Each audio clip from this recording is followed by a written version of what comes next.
хадистен келген хадисте жанаттың кілті намаз.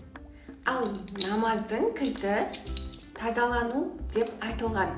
Баршаларыңызға сәлем алейкум. Бүгінгі видеода ғұсыл туралы сөйлесетін боламыз. Сізге ғұсылды басынан соңына дейін барлық әрекеттерін, барлық амалдарын айтып өтетін боламын. Бірге болыңыздар.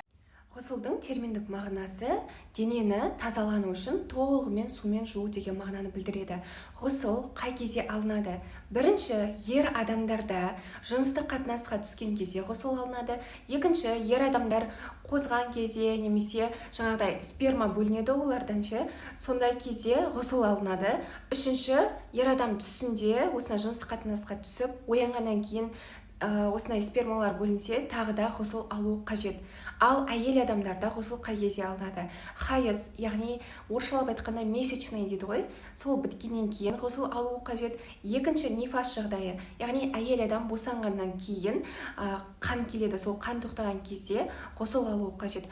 Үшінші, жыныстық қатынасқа түскеннен кейін әйел адамда ғұсыл алуы қажет болады. Енді ғұсылдың бізде парызы болады және де сүннеттері болады. Оны қазір сіздерге бөлек-бөлек айтайын. Ғұсылдың парызы, яғни міндетті түрде орындалу қажет. Ауызды толтырып сумен шайып, жуып шығу. Мысалы, біз дәрет алғанда суды кішкене ғана аламыз ауызға ал ғұсылда толтырып ауызды шаю керек мысалы, деп барлығын шаямыз. Екінші парызы мұрынды сумен шаю, яғни мұрынға су тартамыз, тазалаймыз, тағысын кіреміз деген сияқты мұрынды полностью тазалап шығу. Үшінші, бізде бүкіл денені сумен жуып шығу. Яғни ғұсылдың маңызы бір шарты, біздің денемізде майда-майда түктер болады, көзге көрінбейтін, солардың араларының барлығына су кіру қажет. Мысалы, шаш болса, шаштың араларын үсіп жуу қажет, өткен арасын барлығына су кіру қажет. Смарып құлақ тесіктеріне су кіру қажет болады. Одан кейін барып, егер толық адам болатын болса, мысалы май бөлшектер болады ғой, орысшалап айтқанда жировые складки, соларды көтеріп, үстіп судың бәрі сол дененің складкаларының барлығына тию қажет болады. Одан кейін жыныс мүшелеріне де толығымен су тию қажет, және кіндіктің ішінде тазалау қажет болады. Ғұсыл алған кезде барлық денеге су тигізесіздер ғой. Енді ғұсылдың сүннетіне келетін болсақ, сүннет деген пайғамбарымыз саллаллаху алейхи вассалам орындаған, егер біз орындасақ, бізге де сауаптар жазылатын амал. Ол қалай болады?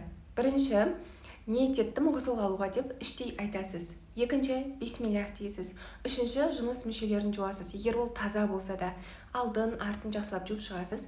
Одан кейін барып душқа кіресіз, басқа су құясыз бір рет. Одан кейін барып дененің оң жағына, мысалы дененің оң сол деп бөліп аласыз да, оң жағына су құю, яғни иықтан бастап ысқылап жуу, соны 3 рет қайталайсыз. Сосын барып дененің сол жағына су құю, одан кейін барып тағы 3 рет қайталайсыз, яғни 3 реттен жуып шығасыз. Одан кейін барып, егер дененің әурет жерлері болады, общий баня немесе общий душта жүретін болсаңыздар, әурет жерлерді жасыру қажет. Мысалы, сіз әйел болсаңыз, мына жерден бастап, яғни кеудемен тізеге дейін әйел адамдар бір-бірін көруге болмайды. Душта сондай просина сондай жауып алсаңыз болады. Ал ер адамдарда әурет жері ол кіндіктен төмен тізенің чашкасы дейді ғой, сол жерге дейін әурет жер болады. Осымен ғұсылдың сүннеті аяқталады. Енді осы ғұсылдың парызы мен сүннетін бір-бірімен қалай ұштастырамыз? Ғұсылды толығымен қалай аламыз? Сол туралы сөйлесейік. Бірінші, ниет еттім ғұсыл алуға дейміз, іштей.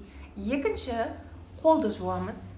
Үшінші, жыныс мүшелерін алды артында жуып шығамыз, егер олар таза болса да. Одан кейін қолды жуып, бисмиллах деп, кәдімгідей дәрет аласыздар. Намаз оқырдың алдында қалай дәрет аласыздар? Тура солай толығымен дәрет алып шығасыздар. Дәрет алып болғаннан кейін душқа, яғни душқа барасыздар ғой, бірінші басқа су құясыздар 3 рет. Шаштардың арасын барлығына су кіру қажет. Одан кейін барып, дененің оң жақ бөлігін жақсылап ысқылап, бүкіл жерге қолтықтың арасына барлығына су кіретіндей жуасыздар. 3 реттен қайталап шығасыздар, міне 3 рет. Одан кейін барып, сол жаққа су құясыздар, яғни душевой не болады өзі, ақ тұратын. Соған да су құясыздар, міне иықтан бастап. Тағы да қолтықты барлығын жуып, бүкіл жерлерге су кіретіндей етіп жуып шығасыздар. Осымен негізінен ғұсыл аяқталады. Бірақ жаңағыдай сумен жуып жатқан кезде естеріңізде сақтаңыздар, құлақтың тесігіні, мысалы сырғаның тесігі болады ғой, құлақта. Сол жерге су кіру қажет, одан кейін кіндіктердің арасына су кіру қажет, одан кейін ер адамдар сақал болса, сақалдардың арасына су кіру қажет. Бүкіл денедегі түктер, шаштарға су тиюі қажет болады. Соның барлығын бітіп аяқтайсыздар. Болды, осымен ғұсыл аяқталады. Енді ғұсылдан кейін дәрет алудың қажет жоқ. Осылай ретпен алатын болсаңыздар, өйткені біз жаңа кіші дәретті алып қойдық арасында. Баршаларыңызға сәлем алейкум. Егер видео ұнаса, лайк басып, достарыңызға таратып, және де түсінбеген сұрақтарыңыз болса, комментарийге жазып шығыңыздар. Мен барлығына қолым тигенше жауап беруге тырысамын. Және де қоңырауша бар, соны да басып қойыңыздар. Жаңадан видео шыққан кезде сіздер бірінші болып көретін боласыздар. Баршаларыңызға сәлем алейкум.